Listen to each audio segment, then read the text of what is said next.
மாமா கூட இன்னும் 1 மாசத்துக்கு நல்ல முகூர்த்தம் இல்லையேன்னு வருத்தப்பட்டுட்டு இருந்தாரு. நாளைக்கு கூட நல்ல முகூர்த்தம் இருக்கு.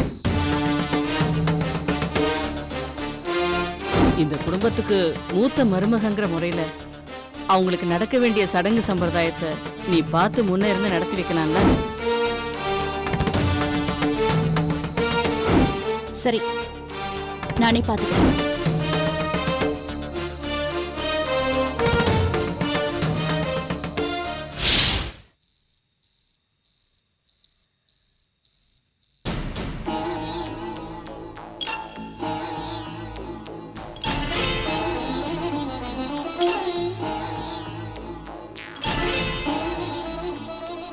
அம்மா, இவ்வளவு பூ யாருக்கு?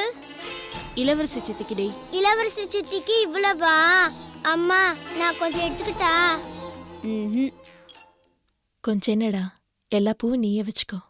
ஐ ஜாலி, எல்லா பூவையும் என்ன வச்சுக்க சொல்லிட்டாங்க. அம்மா, நீ சீக்கிரமா கட்டு, எல்லா பூவையும் என்னையே வச்சுக்க சொல்லிட்டாங்க. ஐ சித்தி, எல்லா பூவையும் வச்சுக்க சொல்லிட்டாங்க.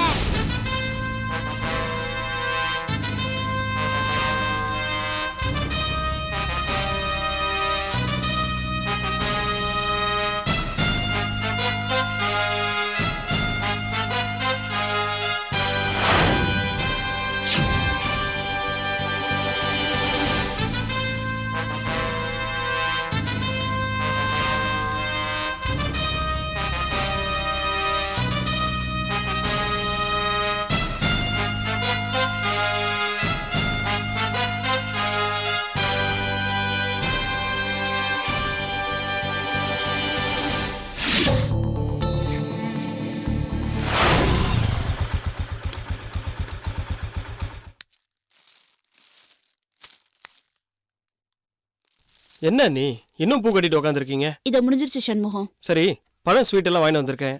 ஆமா, அண்ணனும் அண்ணியும் ரெடி ஆயிட்டாங்களா? இன்னும் இல்லைன்னு நினைக்கிறேன். இல்லையா? அம்மா, சீக்கிரமா கட்டுங்க, எல்லா பூவையும் எனக்கு தான் வைக்கணும். என்னண்ணே இன்னும் ரெடி ஆகாம இருக்க? முதல்ல ரெடி ஆகுனே. இப்போ அதுக்கெல்லாம் என்னடா அவசரம்? என்னது அவசரமா? என்ன, உனக்கும் அன்னிக்கும் கல்யாணம் எத்தனை மாசம் ஆச்சு? இத்தனை நாள் நடக்காத ஒரு நல்ல விஷயம் இன்னைக்கு நடக்க போகுது. நீ என்னடானா? அண்ணி,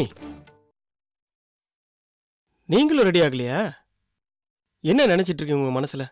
முதல்ல பட்டு வெட்டி படிச்சட்டியை மாத்துங்க.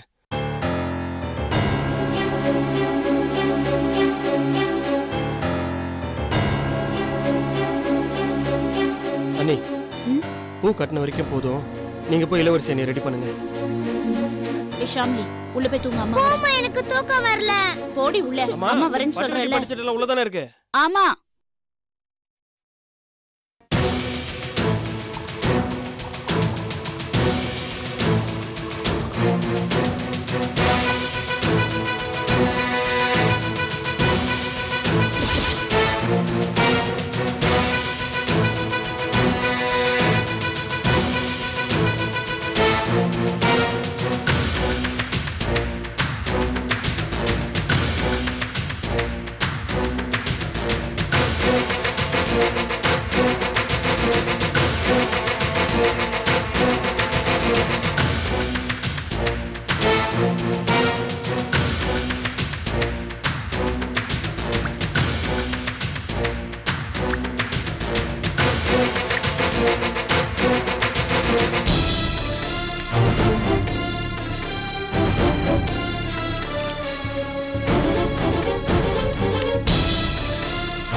என்ன மன்னிச்சிருமா.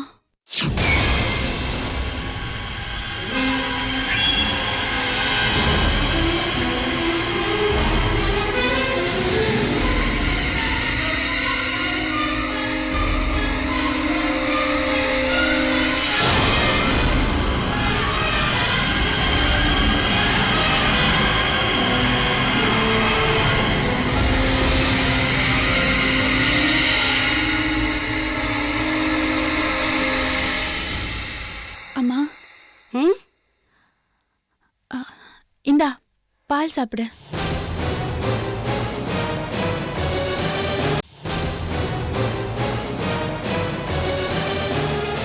என்னடி இது ஆச்சரியமா இருக்கு?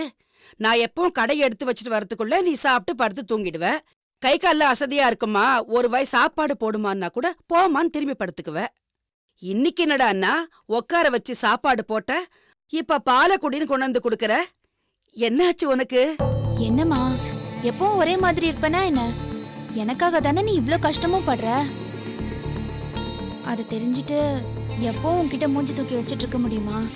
இந்தா பால் சாப்பிடு. எப்படியோ என் கஷ்டத்தை புரிஞ்சுகிட்டு என் மனசு போல நடந்துக்கணும்னு நினைக்கிறியே, ரொம்ப சந்தோஷம். கொண்டா.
இப்போதான் நீங்க 2 பேரும் பொண்ணு மாப்பிள்ள மாதிரி இருக்கீங்க.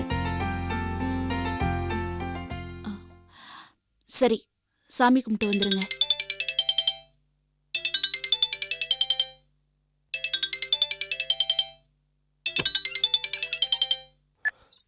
ஹலோ ஹலோ ஹலோ, யாருங்க? ஏசி சண்முகம் சாருங்களா?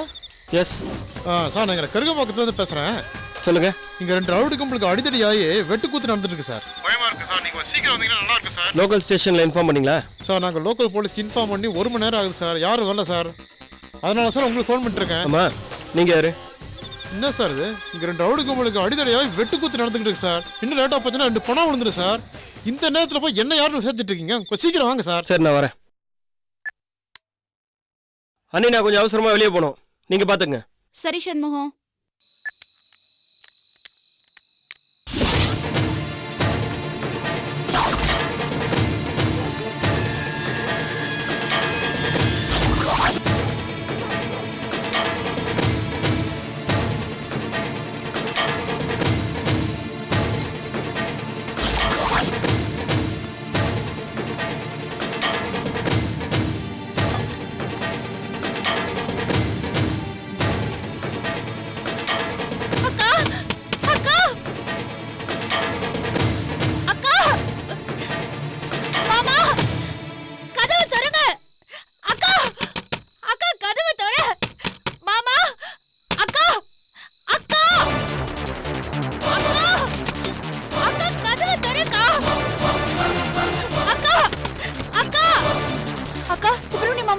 இந்த நேரத்துல எதுக்கு சுப்பிரமணிய கேக்குற? நானே பதறி போய் வந்திருக்கேன். நீ என்ன கேள்வி மேல கேள்வி கேட்டுட்டு இருக்க?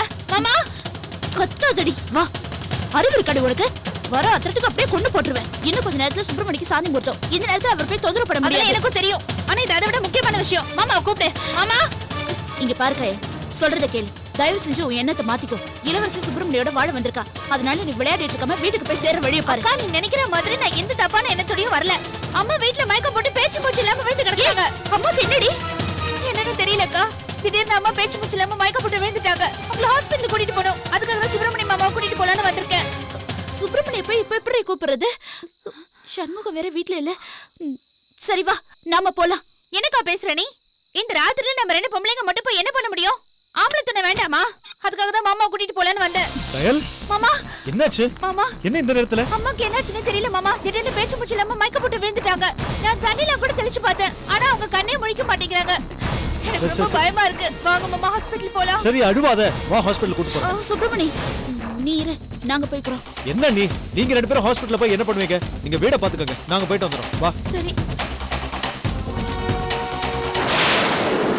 வா.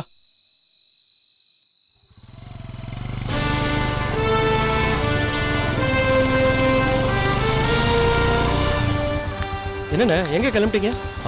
அண்ணியோட அம்மாவுக்கு உடம்பு சரியில்லையா, மயக்கம் போட்டு கீழே விழுந்துட்டாங்களாம். அதான் ஹாஸ்பிட்டல் கூட்டு போலான்னு. பிஸ்டலை மறந்து வச்சுட்டு போயிட்டேன், அது எடுக்க தான் வந்தேன். ஒருவேளை நான் வந்து நல்லதா போச்சு. சரி நான் ஹாஸ்பிட்டல் போயிட்டு வந்துடுறேன், நீங்க உள்ள போங்க. ஒன்றும் வேண்டாம், நீ உன் வேலைக்காக தானே வந்த, அந்த வேலையை போய் பாரு. நான் ஹாஸ்பிட்டல் போயிட்டு வந்துடுறேன். இல்லைண்ணே, பிஸ்டல் எடுக்கிறதுக்கு லேட் ஆகுதுன்னு ஸ்டேஷனுக்கு ஃபோன் பண்ணேன். அங்கே அந்த மாதிரி எந்த இன்சிடென்ட்டும் நடக்கலையா, அது ஏதோ ராங் இன்ஃபர்மேஷன். ஓஹோ, நீங்க உள்ள போங்க, கையில் வாப்பலாம். சண்முகம் நானும் வரேன். அண்ணி ஒன்றும் வேண்டாம், நானும் தம்பியும் போயிட்டு வரோம். நீங்க வீட பாத்துக்கங்க. வாடா. அண்ணே நான் போயிட்டு வந்துடுறேண்ணே, நீங்க உள்ள போங்க, நீங்க வாங்க. வா.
இப்படி ஒரு சந்தர்ப்பத்துக்காக தான் நான் இத்தனை நாளா காத்துக்கிட்டு இருந்தேன். இன்னைக்கு நமக்கு முதல் ராத்திரி இல்ல, நம்ம 2 பேருக்கும் மனம் விட்டு பேச கிடைச்சிருக்கிற முதல் வாய்ப்பு.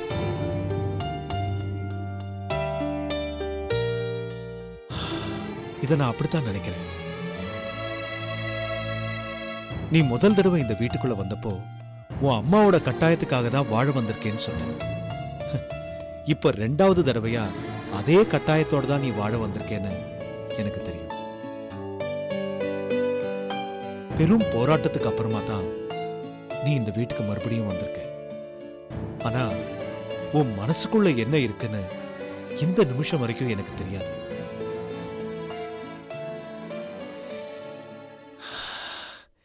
இப்ப மனச பத்தி இவ்ளோ பேசுறியே, அப்ப என் மனச புரிஞ்சுக்காம எப்படி என் கழுத்துல தாலி கட்டின அப்படின்னு உனக்கு கேட்க தோணும்.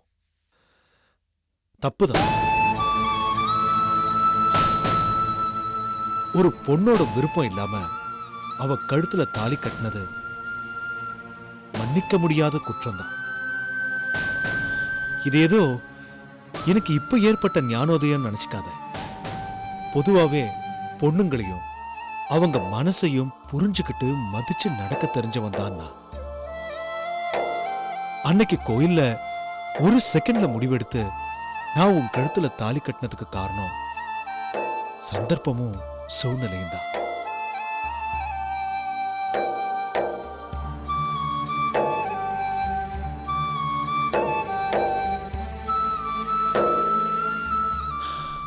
சத்தியமா சொல்றேன், அந்த சந்தர்ப்பமும் சூழ்நிலையும் தான். அம்மாவும் அப்பாவும் இருந்தா தான் எந்த ஒரு குடும்பத்திலையும் முழு சந்தோஷம் இருக்கும். அத 10 வயசுல என் அம்மாவை பறிக்கொடுத்தப்பதான் நான் அனுபவபூர்வமா உணர்ந்தேன். அதனாலதான் அப்பாவை பறிக்கொடுத்த உன்னோட தவிப்பும் உன் குடும்பத்தோட நிலைமையும் என்ன ரொம்பவே பாதிச்சிருச்சு. அதுவும் உன் அப்பாவோட சாவுக்கு நான் தான் காரணம்னு ஆனபோது அதுக்கு ஏதாவது ஒரு பரிகாரம் பண்ணியே ஆகணும்னு என் மனசு துடிச்சுது. அந்த எண்ணத்துலதான் நான் உங்க குடும்பத்தை சுத்தி சுத்தி வந்தேன்.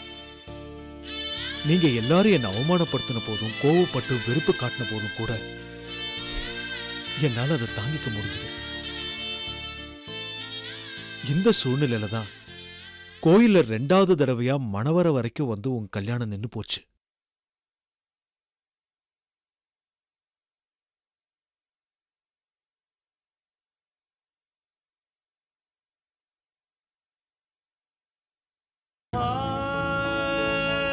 உன் அம்மாவோட கதறல், ஊரார் உன்னை ராசி இல்லாதவன் சொன்ன போது உன் குடும்பத்துக்கு ஏற்பட்ட அவமானம், தம் பொண்ணுக்கு கல்யாணம் பண்ணி வைக்கணுங்கிற தன்னோட ஆசை நிறைவேறாமலே திடீர்னு ஏற்பட்ட உங்க அப்பா மரணம், இதெல்லாம் என் கண்ணு முன்னாடி வந்து போச்சு.